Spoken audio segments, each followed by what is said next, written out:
Diduga oknum anggota dewan jadi pemain dalam penambangan liar tidak berizin atau tidak mengantongi IUP produksi di Padang Lampe Pangkep, Pangkajene dan Kepulauan Pangkep, Sulawesi Selatan, dimensitv-news.com.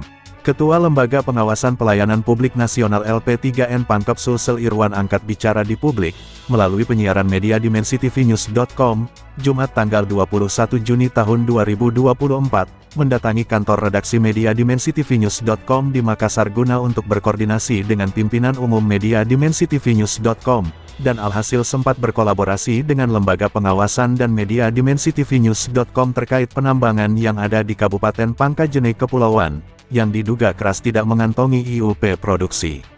Lebih ironis lagi kalau ada oknum Dewan Perwakilan Rakyat Daerah Kabupaten Pangkep, yang ikut menambang di Desa Baring sebelah sungai depan Pasar Padang Lampe Kecamatan Segeri Kabupaten Pangkajene Kepulauan, ucap Ketua LP3N DPD Kabupaten Pangkep, di mana diatur dalam Kementerian Dalam UUD tentang Minerba, ucap Irwan. Perlu diketahui, ada sanksi hukum jika tidak memiliki izin usaha pertambangan yang diatur dalam Undang-Undang Nomor 4 Tahun 2009 tentang Minerba. Adapun sanksi yang mengatur terkait tidak memiliki izin usaha pertambangan diatur dalam Pasal 158. Sanksi hukum ini berlaku untuk setiap orang yang melakukan usaha penambangan tanpa IUP, IPR atau IUPK sebagaimana dimaksud dalam Pasal 37, Pasal 40 Ayat 3, Pasal 48, Pasal 67 Ayat 1, Pasal 74 Ayat 1 atau Ayat 5 akan dipidana dengan pidana penjara maksimal 10 tahun dan atau denda maksimal 10 miliar rupiah. Tidak hanya itu, jika ada seseorang atau setiap orang yang dengan sengaja memindahtangankan IUP, IPR atau IUPK tanpa persetujuan menteri akan dipidana penjara maksimal 2 tahun dan atau denda maksimal 5 miliar rupiah. Sanksi lain juga dapat diberikan kepada setiap orang yang IUP atau IUP-nya dicabut atau berakhir serta tidak melaksanakan reklamasi maupun pasca tambang, akan dipidana penjara maksimal 5 tahun dan atau denda maksimal 10 miliar rupiah. Oleh karena itu, setiap orang yang akan melakukan kegiatan pertambangan harus mengetahui syarat pengajuan izin galian dan cara mendaftar izin usaha pertambangan 2021 terbaru. Penggolongan pertambangan juga telah ditentukan pemerintah beserta peraturannya masing-masing, salah satunya yaitu Peraturan Pemerintah tentang Tambang Galian C atau sejenisnya.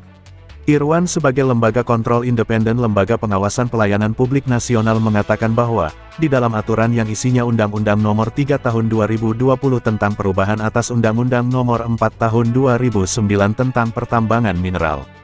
Dalam undang-undang ini diatur mengenai penyempurnaan terhadap Undang-Undang Nomor 4 Tahun 2009 tentang pertambangan mineral dan batu bara, yaitu menambahkan materi muatan baru berupa 1. Pengaturan terkait konsep wilayah hukum pertambangan, 2. Kewenangan pengelolaan mineral dan batu bara, 3. Rencana pengelolaan mineral dan batu bara, 4. Penugasan kepada lembaga riset negara, BUMN, BUMD, atau badan usaha untuk melakukan penyelidikan dan penelitian dalam rangka penyiapan WIT, 5. Penguatan peran BUMN, 6. Pengaturan kembali perizinan dalam pengusahaan mineral dan batu bara termasuk di dalamnya.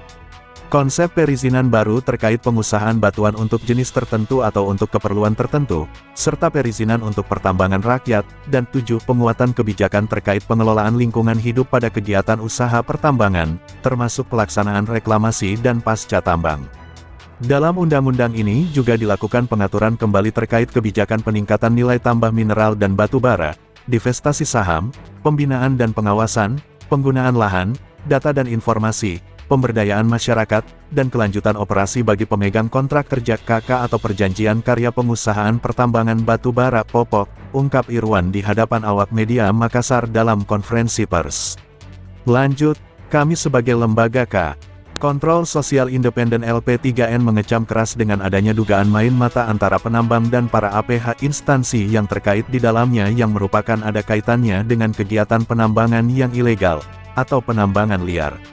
Lembaga Kontrol Independen sebagai kontrol sosial, Irwan mengatakan di hadapan awak media dimensitv-news.com bahwa dalam ungkapannya tersebut, bila mana sampai berita ini sudah tayang, namun juga para penegak hukum dan segenap instansi yang terkait di dalamnya, namun juga masih belum memperhatikannya untuk mengambil suatu sikap atau tindakan yang tegas, maka lembaga kami akan terus mengawal hal kegiatan penambangan ilegal tersebut di Kabupaten Pangkep. Kami akan bekerja keras dan secara serius dalam menangani hal ini untuk bertemu dengan Bapak Direktur Reskrim Kriminal Khusus Ditreskrimsus Polda Sulsel, dalam guna untuk menindaklanjuti pemberitaan yang kami sudah tayangkan lewat di beberapa media sosial Makassar, terkait maraknya kegiatan penambangan di Kabupaten Pangkep Sulsel tanpa mengantongi izin IUP produksi selama ini, ungkapnya Irwan Lembaga LP3N. Lanjutnya Ketua Lembaga Pengawasan Pelayanan Publik Nasional LP3N Irwan mengatakan bahwa di dalam Undang-Undang Mineral dan Batu Bara Undang-Undang Nomor 3 Tahun 2020, tentang perubahan atas Undang-Undang Nomor 4 Tahun 2009 tentang pertambangan dan dalam mengenai penyempurnaan terhadap Undang-Undang Nomor 4 Tahun 2009 tentang pertambangan mineral dan batu bara, yaitu menambahkan materi muatan baru berupa, 1. Pengaturan terkait konsep wilayah hukum pertambangan, 2. Kewenangan pengelolaan mineral dan batu bara, 3. Rencana pengelolaan mineral dan batu bara, 4. Penugasan kepada lembaga riset negara, BUMN, BUMD, atau badan usaha untuk melakukan penyelidikan dan penelitian dalam rangka penyiapan WIUP, 5. Penguatan peran BUMN, 6. Pengaturan kembali perizinan dalam pengusahaan mineral dan batu bara termasuk di dalamnya, konsep perizinan baru terkait pengusahaan batuan untuk jenis tertentu atau untuk keperluan tertentu, serta perizinan untuk pertambangan rakyat, dan 7. Penguatan kebijakan terkait pengelolaan lingkungan hidup pada kegiatan usaha pertambangan, termasuk pelaksanaan reklamasi dan pasca tambang. Dalam undang-undang ini juga dilakukan pengaturan kembali terkait kebijakan peningkatan nilai tambah mineral dan batu bara, divestasi saham, pembinaan dan pengawasan, penggunaan lahan, data dan informasi, pemberdayaan masyarakat, dan kelanjutan operasi bagi pemegang kontrak kerja KK atau perjanjian karya pengusahaan pertambangan batu bara PKP2B, ungkap Irwan Jumat tanggal 21 Juni tahun 2024 di Makassar.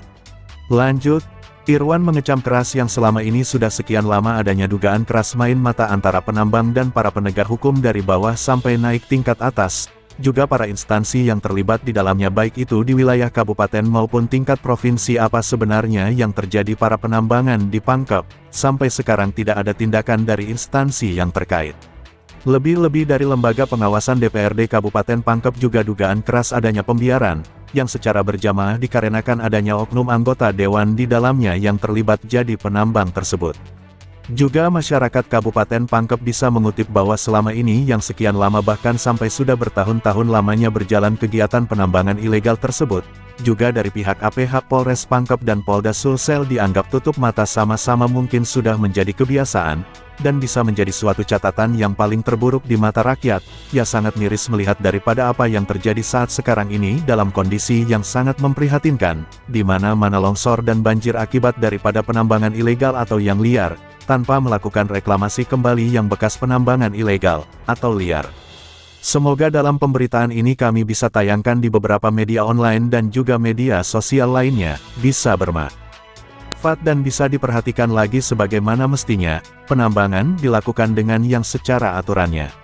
Liputan, Arfa Adhamansur, mengabarkan untuk dimensitv-news.com, inspirasi membangun daerah.